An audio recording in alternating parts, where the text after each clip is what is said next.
Good morning, everyone, and welcome to another episode of The Coping Mechanism. I'm Daren Cope, and I've been involved in the Derbyshire lettings market for over 25 years. So, if you're a landlord in today's rental sector, I don't think you need another podcast that simply talks about new legislation and leaves you worried about the future. We believe that you need clarity, you need examples of real life situations, you need answers on how best to prepare. Not everything needs to be a panic. This isn't the first piece of legislation that has changed things so drastically, and I'm sure it won't be the last. But the point is that we're here to give you clarification on loads of aspects of this new Renters' Rights Act. I'm Annie Cope. I am the operations director here at Cope & Co. And each new episode will essentially give you an insight into real life situations that we're dealing with. We will touch on the legislation, but it isn't going to be a please sit there and listen. It's going to be these are the issues that you are probably going to experience as your time as a landlord, and we'll give you the answers on how we will deal with that or how we can support you to deal with that. So, yeah, I mean, we talk about the Renters' Rights Act and compliance crackdowns, but we'll always go and try and go that little bit further. We look at what it actually means in real life for you as a landlord and what you can do about it. We want to offer smart advice, real stories, actual situations that we've sort of faced on the front line during day-to-day sort of activity. We're big believers in prevention is always better than cure, and the best strategy is always trying to keep ahead of what's happening. So the other thing that we will do as well is not all about what we want to speak about. It's also about what you want to know. So at the end of each episode, we will give you the opportunity to pose any questions that you have based off the topic that we've spoken about, and we will answer it at the start of the next episode, just so that we are actually answering the questions that want to be asked, and we're not just answering questions that we think want to be asked. Okay, so let's crack on. So today we're kicking off with one of the biggest shake-ups in decades, and pretty much the headline policy of the Renters' Rights Act, the media bandwagon policy, definitely, and that's the abolition of Section 21, no fault evictions. What are you doing that for? Because they're not really no fault evictions, are they? They're sort of, from a landlord's point of view, they're no reason evictions. But that's what the media have called it. So we'll call it no fault evictions. So quick recap of Section 21 as it stands at the moment. So it's the legal route under the Housing Act 1988 for landlords to regain possession without giving a reason, a so-called no fault eviction. Under the Renters' Rights Act, Section 21 is being abolished in England, meaning landlords can no longer evict tenants without cause after the 1st of May. So what happens after the 1st of May? So after the 1st of May, no new Section 21s can be served. Just wanted to touch on, sorry Daren, the Housing Act was actually also updated in 2004, so it's not just 1988. I meant originally in 1988, obviously. The updated version as well.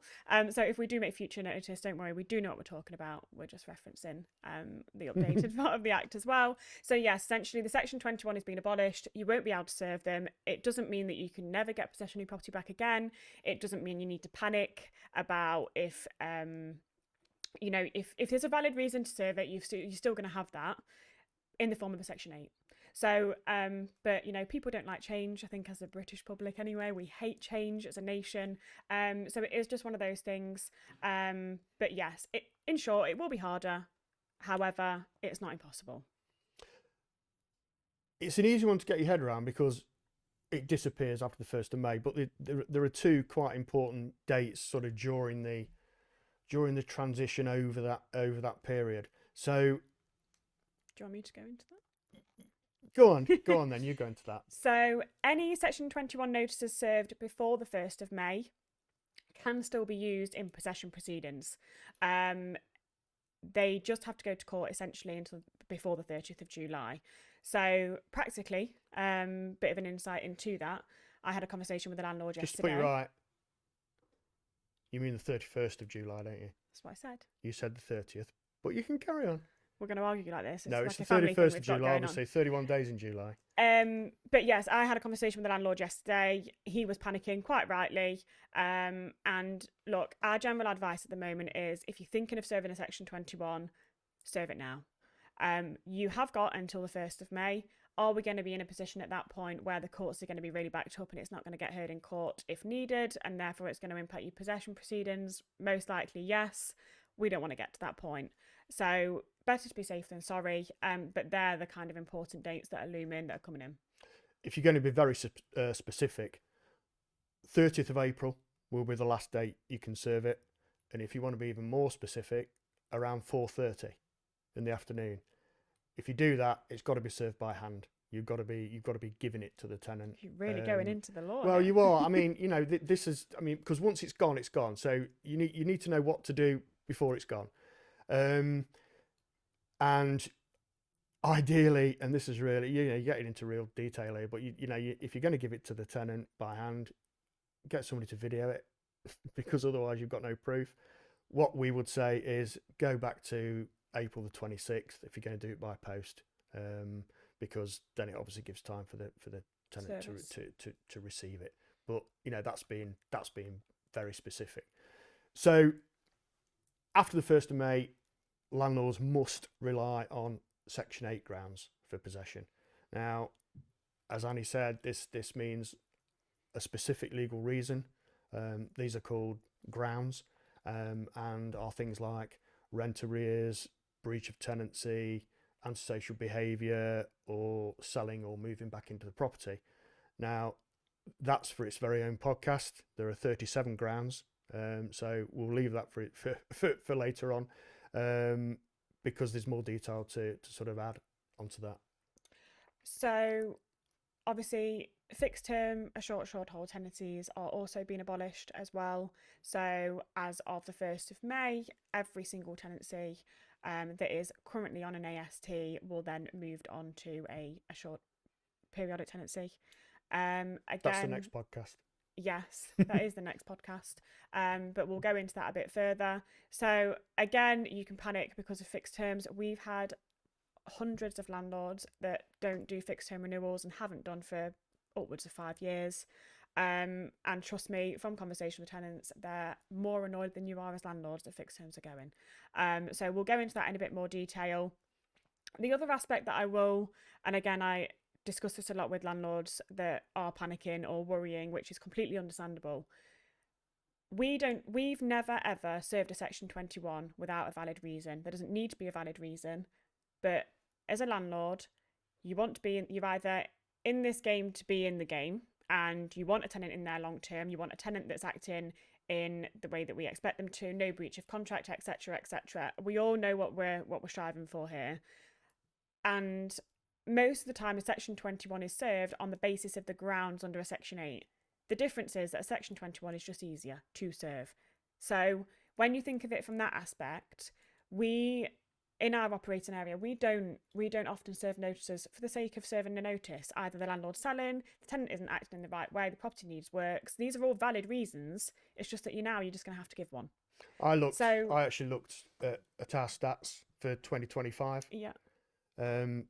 Looking at the number of Section 21s that we'd served, and around 83% of them were because the landlord was selling. At the end of the day, landlords aren't going to get rid of good tenants, for no apparent. They're not going to wake up in the morning and think, "I tell you what, I'd get rid of my tenant." It's just not going to. It just doesn't work like that. Anyway, we can go on forever about that, but they are going, and they're going on the 1st of May. It's pretty clear. So no more Section 21s after the 1st of May. We're going to sort of look at a few different scenarios and potential impacts of Section 1 being scrapped, but it's a much bigger conversation. As we know, it's the sort of lead in, isn't it, to everything that's kicking off. Yeah, definitely. I mean, obviously, it's probably the most prevalent in people's minds because in the least condescending way, everyone knows what a Section 21 is. Not many people know what a Section 8 is. So you kind of look at it from that point of view as well. a lot of people are learning about Section 8 for the first time, thinking, I've never heard of this before. As Daren mentioned, Housing Act of 1988, Housing Act of 2004, it's always been there. Section 8 of that act has always been there. And we've used it for years and years and years. But it usually comes as a second to Section 21s. You can serve them at the same time. You can serve one after the other. You know, we've used them for however long. So again, probably for ourselves sat behind the desk doing this every day, it's a lot less daunting. So yeah. Yeah, so okay, I mean, I did a video a few days ago, sort of looking at sort of a few predictions that I think is going to happen in the lettings market in 2026, and one of those was that there will be a glut of Section 21s in the first sort of 3 or 4 months of 2026 as landlords use that window before it disappears completely. You think Are you going to ask me if I agree? Well, I'm gonna. Yeah. Do you think that's based fair? on real-time data? Real-time data. Think we're on about the 19th Section 21 of the year. Various reasons, completely varied reasons. However, again, you as humans, you tell someone that something's going to get taken away and they'll use it, and they won't have used it before. So they're varied reasons. I think it's just the reality that a change of legislation encourages you to consider your personal finances, your plan as a landlord in the market. Do you want to sell? Do you want to do some improvement works? Do you want to prepare for EPCs? Episode soon coming. Oh dear. Everything. There's so many different aspects. So it isn't just, everyone's panicking, I need to get out. It's not that at all. Some landlords are just taking the opportunity now while they've still got Section 21s to serve it, because, as we've mentioned, it is just easier than a Section 8. So, we've definitely seen a rise, but I'm not surprised at all. Just want to touch on what you said earlier on about the 30th/31st of July. It's actually the 31st of July. So it's a big deadline date, and it's really, really important because it can invalidate the Section 21 if that deadline isn't met. So just want to talk about that. It's to do with the court proceedings, isn't it? I'd be honest, I don't actually think, as we all know, there isn't a housing court. It was a plan of the Conservatives when they were in government, when they were looking at the Renters' Rights Bill, to do basically a full overhaul of the courts and how that looks. Would have taken years and years and years, in my opinion. However, would have been great. I would be interested, I don't know the stats on this, but maybe Statman over here can get them for the next episode. Be interested to know how many Section 21 court proceedings are already done within that time period, when there isn't the possibility of there being a huge influx in Section 21 court proceedings, because I don't think you'll get many that have really been put through the process and possession has been granted within. So it's obviously the 1st of May, so it's basically the best part of 3 months, isn't it? It is. So I just want to clarify that, because I think it really is important. So the 31st of July. So even if you serve a valid Section 21 in time, i.e. last date 30th of April, any subsequent possession order must be applied for in court by the 31st of July. So court hearings themselves can happen after the 31st of July, but only if the claim was started by that date. If you miss that date, or that date is missed, the Section 21 is invalid, and you're in the murky worlds of Section 8. So 2 really important dates. I'm trying to say Section 8's aren't that bad, and you panicking me now. Well, I say murky compared to Section 21. More evidence, more process, more. They're still, as long as the they've grounds just got are a bit valid. more personality. That's all it is. Yeah, a Section 8 with personality. So Annie said, if there's even a chance that you'll need possession now, or even later on this year, or whenever in the near future, make a decision. Yeah, make a decision. Just do not. The one main thing that I've learned in this industry. And if Susan watches this podcast, she'll laugh. I will get in there that I did a law degree, just so everyone knows. And being in law school, the legal system is never straightforward. and you're best off being safe than sorry. Do everything a couple of months before you were even planning to do it, and you're probably going to be better off. So the dates are important. I really wouldn't be working to them, No, to be honest, and we're not encouraging that in our day-to-day kind of workings. no. I even read this morning. I mean, we're actually. I think this is important for future podcasts as well. I'm gonna get a little calendar up there to tell you what date we're recording these podcasts, because I think it's important, if anybody looks at this in the future and something's changed, we don't want anybody thinking that we've given wrong information. So the actual date that we record these are really important. So we're actually on the 13th, Friday the 13th of February today, and I saw this morning some stats that have come out on numbers of court possessions and how long things are taking in court, which I'm not going to quote now because I don't want to be wrong. But you know, it's important that we reference the date, because things move so quickly, don't they? They do. Best part of the industry. Yeah, definitely. Yeah. I mean, that's all there is to say, really. Section 21 specifically, as we've said, it does open up into other different parts of the Renters' Rights Act, which we'll discuss in more detail in future episodes. So, also, as Annie said, if you've got any questions, where do we send them to? You send them to questions, wait for it, at copeandco.co.uk. And we'll answer those at the beginning of the next episode. So, talking of which, the next episode will be, as we've already said, the end of fixed term tenancies and what all that means for landlords. So, thanks for watching. We'll hopefully see you again soon. Any questions, give us a call.